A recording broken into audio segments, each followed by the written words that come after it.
Tai labas Jevgenija, labas Vova. Sveiki. Ar jūs visaginiečiai? Taip. Taip. O kodėl nelikot Visagine? Nežinau, dėl kelių priežasčių kažkaip iš kūrybos asmeninės, žiūrint, kažkaip viskas sukasi apie Visaginą 3 metus. Iš toliau geriau matosi, ką kurti Visaginai? Kodėl ne? Ir taip atsitraukus kartais lengviau. O Jevgenija?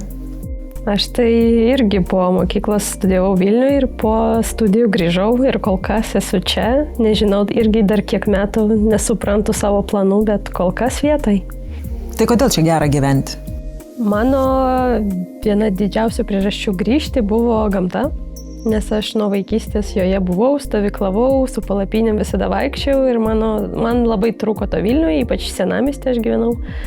Galbūt man tas būtų atsakymas, kodėl gera, dėl gamtos, kuri labai arti ir jinai dar labai neapgyvendinta. Ir galima rasti tų labai tuščių vietų. Bet Visaginas tai yra toks miestas, toks tikrai daugiabučių miestas. Taip, bet išeini iš namų, perini gatvę ir jau būni gamtoj. Tai tas labai įdomu, kad labai lengvai pasiekiama ta gamta. Ar jūsų šeimos Visagine yra? Mano mama vis dar čia ir pas mane buvo kaip tik kitas atvejis, kai aš mamą raginau jau po truputį galvoti apie Vilnių arba kažkur kraustytis. Ir sakiau, kad tikrai po truputį judėsim ten, o pasirodo, kad gyvenimas pasuko taip, kad aš grįžau ir mama iki šiol čia. O kaip dabar jums atrodo šitas miestas? Aš tik kiek girdžiu iš draugų, kurie Vilniuje gyvena, kad iki šiol yra tas biški pavydas visaginiečiam, kad jie gali spėti daug būrelių aplankyti po mokyklos, nes nereikia vežioti valandą ten atgal. Tai tu 10 minučių vienam, po muzikos mokyklos nueini 15 minučių į baletą, po to dar kažkur spėji. Tai iš šitos pusės galbūt yra išskirtinumas, kad tu daugiau galimybių spėti viską. Jevgenija, kas yra Visaginas? Aš gal pradėčiau nuo to, kad jis jaunas ir labai su savita istorija, kurios niekur kitur Lietuvoje nėra. Tai jau padaro jo išskirtiniu. Jis labai miksuotas, su labai miksuota istorija, su labai miksuotu tokiu fundamentu ir pagrindu. Galbūt, sakyčiau, Visaginas daugiasluoksnis, nesuprantamas kartais, bet įdomus tuo savo, galbūt net tiesiog technologiniu pagrindu. O jums, Vova, kas yra Visaginas? Man visų pirma jis ramus ir tas patinka, kad išeini iš traukinio ir net keista būna, kad taip tylu. Ir man jis architektūriškai patinka ir kitoks yra tikrai tas labai jaučiasi ir gyvenant ir nežinau, ar suspėjai pajausti atvažiuojant čia vienai dienai, bet toks.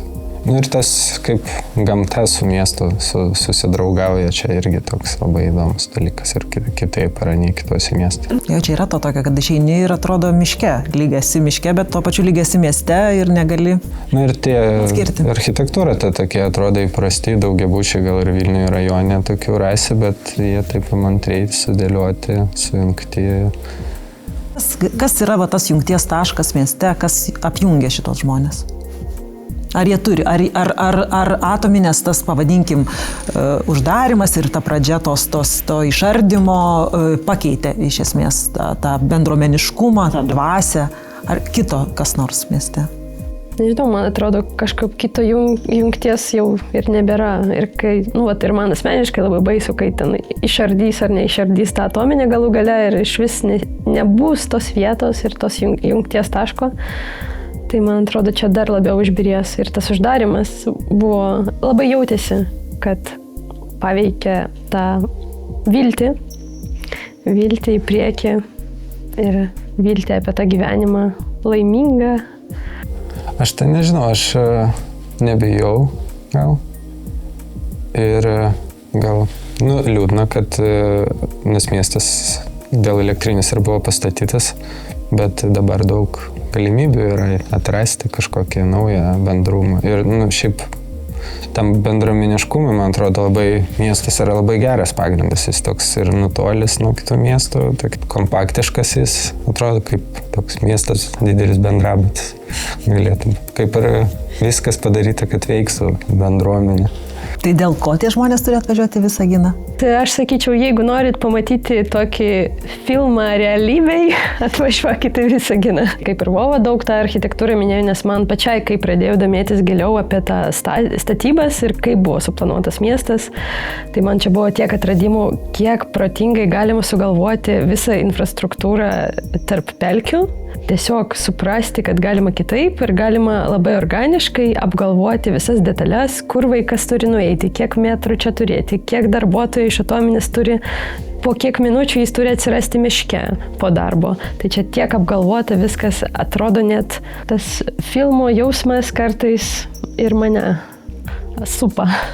Tai koks tas Visaginas bus po 10 metų? Bet aš aišku labai svajoju, kad čia taptų koks IT hubas, toks, kur žmonės atvažiuoja, pakeičia savo gyvenimą, jiem nereikia didmiesčio, bet vis tiek tęsiasi ta linija, kad čia protingų žmonių miestas ir kad būtų sudarytas tas galimybės jiem čia būti, gyventi, vaikščioti va čia 10 minučių per miestą ten ir atgal, bet kad čia vyktų kažkokie atradimai, ten kurti kažkokias naujas technologijas.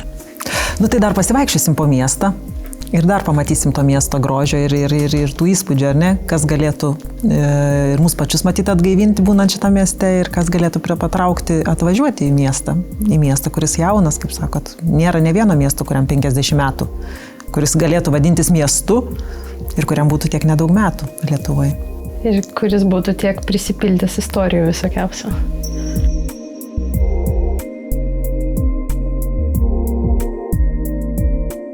Ar jis turi tas miestas jums kaip menininkui stilių kažkokį?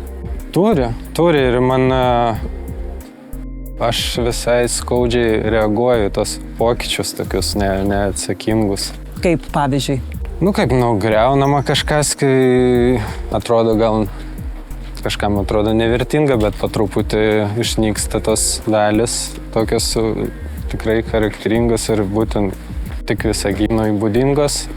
Ir išnyksta tas veidas, po truputį tai gaunas tampa nebe išskirtinis toks, o į kokį Vilniaus rajoną daugiabučių panašus. Čia buvo toks mažosios architektūros elementas, stogelis toks aplink šitas laiptukus, tokių raudonų plytų, kaip daug tokių yra Visaginiai intarpų. Gaila, kad dingo šitas, nes labai charakteringi tie mažosios architektūros elementai Visaginė. Tie daugiabučiai standartiniai, bet jie sujungti tarpusavį su tais intarpais. Bet manau, kad kadangi miestas kompaktiškas, reikia dar labiau reikia pasverti, ką daryti, ar jeigu renovuoti, tai kaip renovuoti. Yra tokių keletą gerų pavyzdžių renovacijos, tokių raudonų plytų, mažų statinių, pavėsinių ir gražiai atnaujinti jie. Bet yra tokių labai keistų, atrodo savavališkų, kur ten įstato kokį langą visiškai neįtėmą. Tai kokia nors istorija, kuri vaikštant čia, prisiminimas, linksmas, liūdnas, žinot, kaip būna, kur pirmas bučinys ant kurio kampo čia įvyko? Pirmo tai neatsimenu, bet esu ant šitos darželio stogo. Lipęs ant darželio stogo? Bučiuotis, mergaitė vedėtės ant darželio stogo. Tai čia buvo vandalizmo aktas? Tais laikais buvo viskas lengviau pasiekiama, taip užlipti paprasčiau buvo, dabar jau nepateksi į teritoriją. Kažkaip buvo laiptukai tiesiog iki antro aukšto. Ir vedėtės, reiškia, taip romantiškai panelė. Taip, aš net neatsimenu, kas ką vedėsi. Čia galėjo būti, kad mergina inicijavo užlipimą ant stogo. Bet pačiai kaip menininkiai, miesto architektūrinis stilius, kažkokios yra vietos, kurios taip akcentuotum, kad įdomios, keistos, kas pačiai tau yra artima ir miela? Mes kaip tik jo prie vienos iš jų gal netoli prieisim, yra šita cerkvė, kuri irgi man nuo vaikystės, aš čia ėjau su tėvais, su draugais, su pažįstamais. Ir vaikystėje tu nesupranti, kad jinai keista, bet po to paaugi ir girdi iš šono, kad kaip čia įdomiai pristatyta tarp daugiabučių Ir tada tu pradedi įsivaizduoti, kad tikriausiai taip cerkvės nestato tarp daugiabučių. O mums tai buvo norma ir tas ir buvo galbūt sunkiausia važiuojant į Vilnių, jau studijuoti, kad mūsų ta norma labai skiriasi nuo visos Lietuvos normos. Ir plius, aišku, labai kas faina, kad liko medžiai, nes ta žaluma galbūt irgi ne tiek daug vietų Lietuvoje, kur ta žaluma visus metus yra žalia. Ir vat, kur aš gyvenu dabar, irgi netoli, ten miško gabalas viduje ir yra dar kalniukas, ant kurio mes visada vaikščiojom ne čiužinėti, o kaip... Čiužinėti su rogutėm. Jo, tai vat, tie miško gabalai, tu išeini iš namų, ten pabėgioti po kiemą, bet iš esmės tu miške atsiduri. Ir toks kontrastas tarp tų namų, kiemo, smėlio ir miško. Tai man, vat aš sakau, vaikystėje to nesupranti, bet kai užaugi, supranti, kad čia buvo stebuklas sukurtas žmonių rankų. Visur buvo naudojamas, sakyčiau, geriausias medžiagas, kokias buvo įmanoma. Visur marmurinės grindės beveik, nes čia veždavo viską, ką geriausia. Kad nes atomininkai buvo tokie žmonės VIP lygio, galima sakyti. Ir čia norėjo pastatyti jiem geras sąlygas gyventi. Ir vat, man labai patinka ta taisyklė, kurią aš irgi sužinojau, kai pradėjau gilintis į miesto statybas, į taisyklės, kaip čia buvo suplanuota, kad atomininkas grįžęs namo po darbo turi per 10 minučių turėti galimybę atsidurti miške, grynam miške, ne parke, o realiai miške. Ir čia labai galim matyti, kaip vat, tie medžiai buvo saugomi statybų metu. Ir čia net vat, praėjom, yra ta vaikų aikštelė ir vat, pušis auga pro stogą. Pavėsinė buvo padaryta aplink medį. Čia daug kur galime pamatyti tokių detalių, kur medis buvo tokia brangenybė ir daug girdėjom istorijų, nes susitikinėjom su pirmais statybininkais, kurie ir pasakojo, kad ten per vieną pamainą naktinę netyčia su kranu, kaip čia, Nukirto? Jo, jos per vieną pamainą naktinę nukirto vieną medį, vieną pušę. Tai ten tokios baudos tam statybininkui buvo, kad vos neatleido už vieną medį. Tai va čia ir kad vaikam galimybė tiesiog išeinant iš pastato pažaisti tarp, vėlgi tą paliesti tą žemę, pažaisti su kankorėžiais, kažko vis tokio taktilinio, labai daug to. Čia praeitų metų mūsų projektas, tai jis neturi būti šitoje vietoje, bet taip sutapo, kad dabar jis čia. Čia aš taip vadybinau šitą projektą praeitais metais, čia Marijos Tiurinas kūrinys, kurį paišė ir ant tos mokyklos didžiulį tą muralą. Tai mes su ją sėdėjome ir galvojom, kad reikia kažkokių tų pajudinamų muralų turėti. Tai sakau, mums mažai tos gamtos mes dar nusprendėm papaišyti ir yra iš esmės 3 grybai, vienas stovi prie pliažo, iki šiol ten didžiulė voveruška, tokia 3 metrų irgi. Tai va čia toks meninis baravykas.